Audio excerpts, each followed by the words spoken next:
Imagine loving Eurogames very, very dearly, and imagine my excitement when I've learned that one of our favourite designers, Alexander Pfister, was paired with the great Chris Williams to do the artwork for his big new game. Imagine my surprise when I've learned that the theme for this new game wasn't going to be trains or farming or exploitation. And imagine my delight when I've actually played Blackout Hong Kong for the first time and I discovered that it is indeed very, very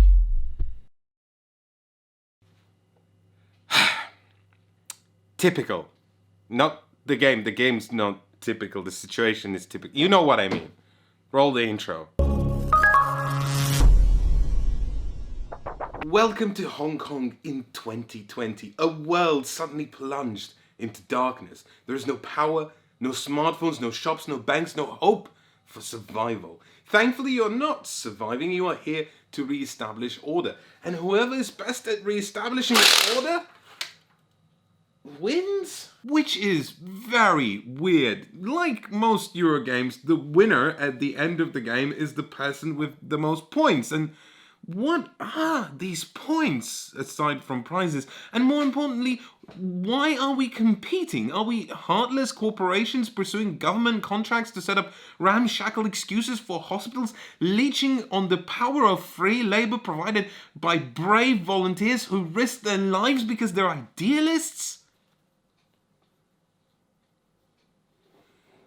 Yes. In the space of a whopping 3 hours, you will send volunteers to gather resources, rescue survivors, and re-establish amenities, set up new outposts, secure districts, scout locations, and watch your own face melt as your flesh is consumed by the fires of the bureaucratic nightmare you have just created. Whoa, Efka, this game sounds a bit complicated. Are you sure this isn't a bit much? Nonsense. This game only sounds complicated, whereas in reality all you have to do is follow 8 simple phases, each with their own individual unique rule set that interact with each other in very subtle ways, and it'll only take you about 3 or 4 games to begin to get a handle on. Are you okay? I am perfectly fine. Hi. Other Efka had to take a rest on account of his nervous breakdown, which I don't get, because as we mentioned, Blackout Hong Kong is just split into 8 simple phases. The first thing you do in Blackout Hong Kong is roll 3 dice. These will determine the resources that your volunteers can collect. Then each player will play 3 cards, 1 to each of your 3 card columns. If a card depicts a blue cube, that means you get 1 resource that's depicted on the blue die, yellow for yellow and red for red. Simple. Each card is then revealed and activated in any order. We already explained what the red, blue and yellow cards do, but we also have purple cards that sometimes use resources to perform special actions. Like this thug card that gets you a lot of resources. How'd you get so many resources, thug? The resources you collected can be spent to complete objectives. These either become new cards in your hand, letting you gather more resources, or special abilities that can be activated at the end of each round. Equally importantly, each completed objective will let you put down an outpost, letting you reach new scouting tiles and potentially scoring you points. The cards that you haven't played to one of the rows can then be sent to scout new tiles. These will reward you with more resources, but one of the cards you send will get injured, meaning that you can no longer use it until you get it back with the doctor, and it won't score you any points at the end of the game. Each player will then spend money for new objectives that they can complete in future rounds. Some resources, like food or water, are perishable, but thankfully they turn into money just before they do. If at this stage a player has surrounded a district with outposts, they will score that district, removing the scouting tiles from it and deploying a base. Other players with outposts in that district will also potentially score points. Finally, players can select the largest pile of cards they've played and return it to their hands, but only if they have 4 or fewer cards in their own hand. If they do, they will get to activate any checkmark abilities they've received from completing objectives. And that's it! Except it really isn't, because drawing the line here would be like saying that black holes are just big space holes, and that's astrophysics in a nutshell. Each volunteer you play is now effectively trapped, and you will only maybe get to pick up one of these piles at the end of the round. Naturally, you want your best volunteer in the largest pile, because not only will they bring you back 3 bowls of rice, but because they're in the largest pile, you will get to return them and deploy them again next round to maybe bring you back some petrol jus to go with the rice. But that's not where this puzzle ends. After resources have been collected, you'll move on to completing objectives. Like a set of awful interview candidates, up to 3 cards will be waiting for you here to bring them stuff. For example, this objective actually wants your weird petrol/rice mashup and will come and work for you if you bring it to them. Now comes the kicker. Some objectives are a little bit more esoteric and require you to have a special set of certain color cards in one of your discard piles. So yes, you could send the rice man to do the rice job and then immediately bring them back for next round, but then you'd be neglecting objectives that are easy to complete, especially since every player has special objectives. This one is asking you to have 2 purple cards and 2 yellow cards in one discard pile and spend 10 Hong Kong dollars, which is a big dent in your Hong Kong wallet, but then you'd be able to unlock a 4th card slot playing 4 cards every round. So good. And if you're watching this right now in your cozy pajamas and scratching your head and wondering, okay, bearded man on the computer who tells me about board games, I get the getting resources and spending them on objectives. I get the how to manage hand management. But aside from this little rondel that you actually put the resources on, why the map? Each objective you complete won't just join your repertoire, but it will also extend your network of outposts. Now, just to be clear here, it's just me who calls them outposts. The rulebook calls them cubes. If you surround an entire area with outposts, you'll score points, and the larger the area, the bigger the reward. But as soon as you score it, any opponent cubes will score points for them as well. But unlike the strange man that sometimes comes round my house, the game won't let you put wooden cubes just anywhere. Completing objectives means extending your network onto specific colored spots, and you'll be racing against other players to get there first. Each new objective you acquire stops being, ooh, I like this one, I think I'll just get it, and becomes, ooh, I really want this thug, but thugs don't extend support networks, they mostly just break them, or break arms. Or I could get myself a bank, which never becomes a volunteer, but will let you put an outpost anywhere you like and will score you additional points. Decisions. And that is just one part of the intertwining web of causality that will make you think and then rethink and then rethink your plan. Step 1 of roll 3 dice and play 3 cards becomes step 1 of, oh no, I have just spent the last 5 minutes in silence and I am nowhere near playing 1 card, much less 3, and it's become so quiet that I can literally hear the clock tick. Alright, this turn should be pretty simple. So the volunteer with the 2 blue cubes goes, and then I still haven't got any purple. So that definitely goes. Totally forgot about some money. If I had 2 more coins, playing this to column 2, and checkmark just one cookie. If only I had my 3rd card.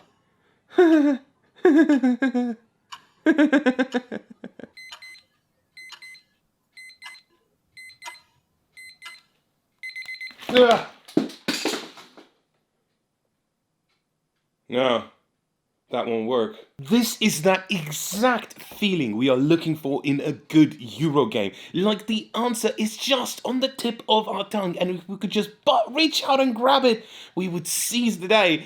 But then we of course realize that we're holding on to a wet tongue and it slips away. Blackout Hong Kong executes that part masterfully. Part of that is because of how this game handles uncertainty. We've already learned that having just the right resources at just the right time is crucial. But what if the dice don't tumble onto the face that you need?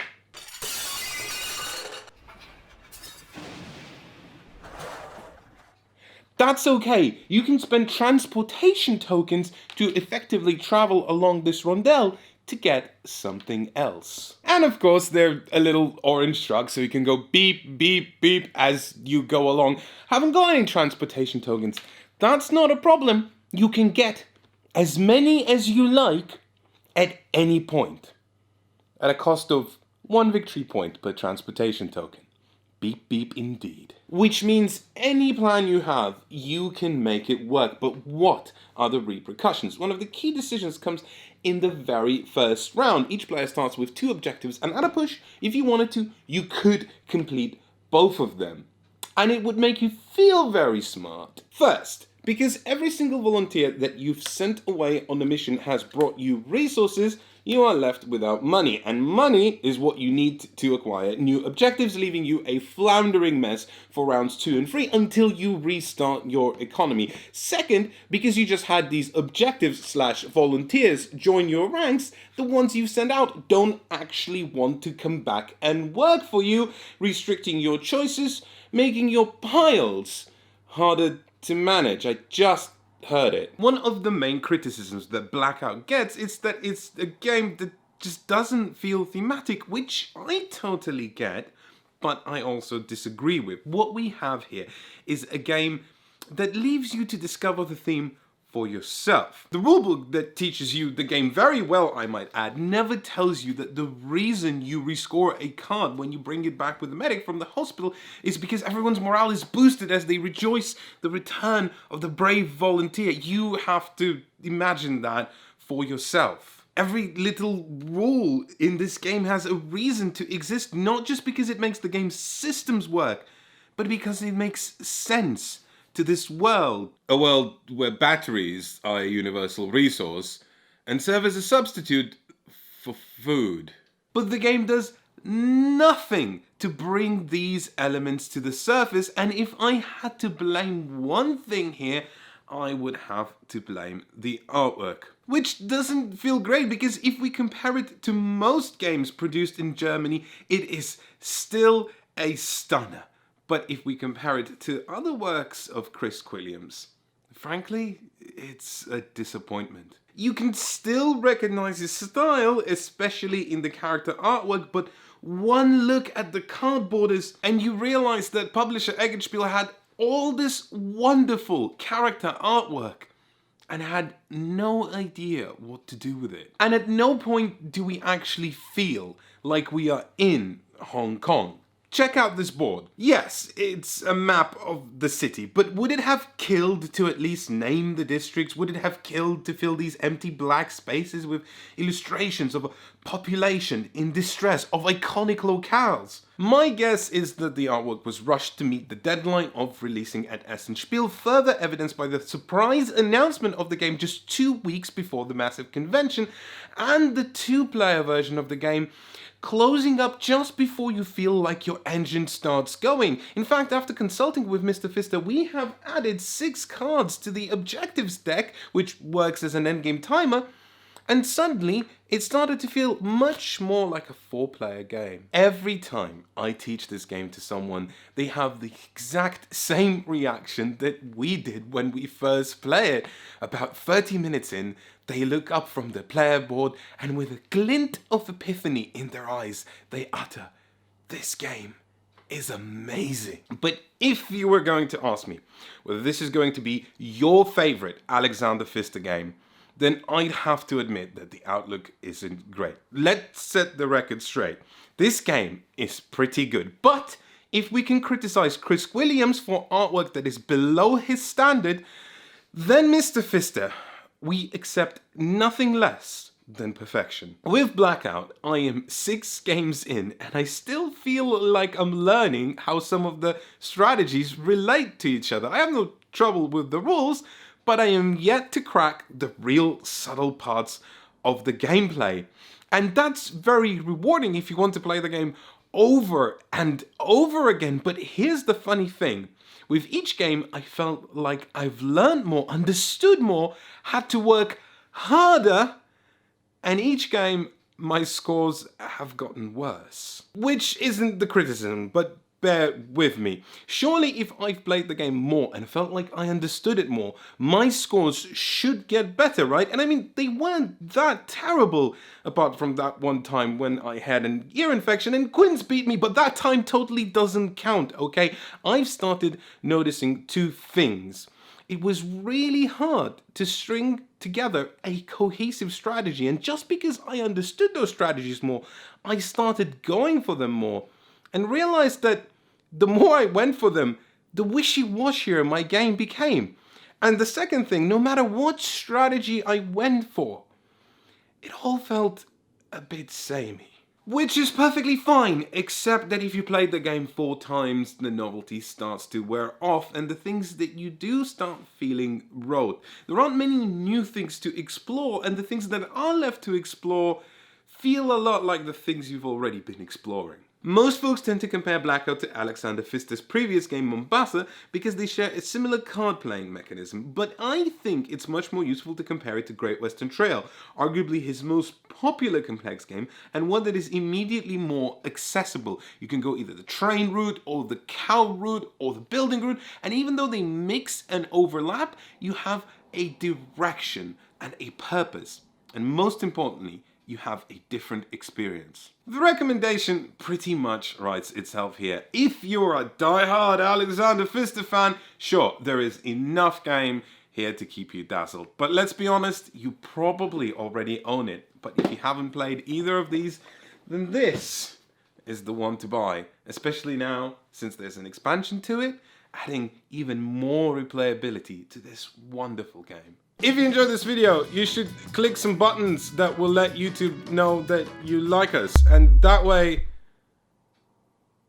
Oh, great.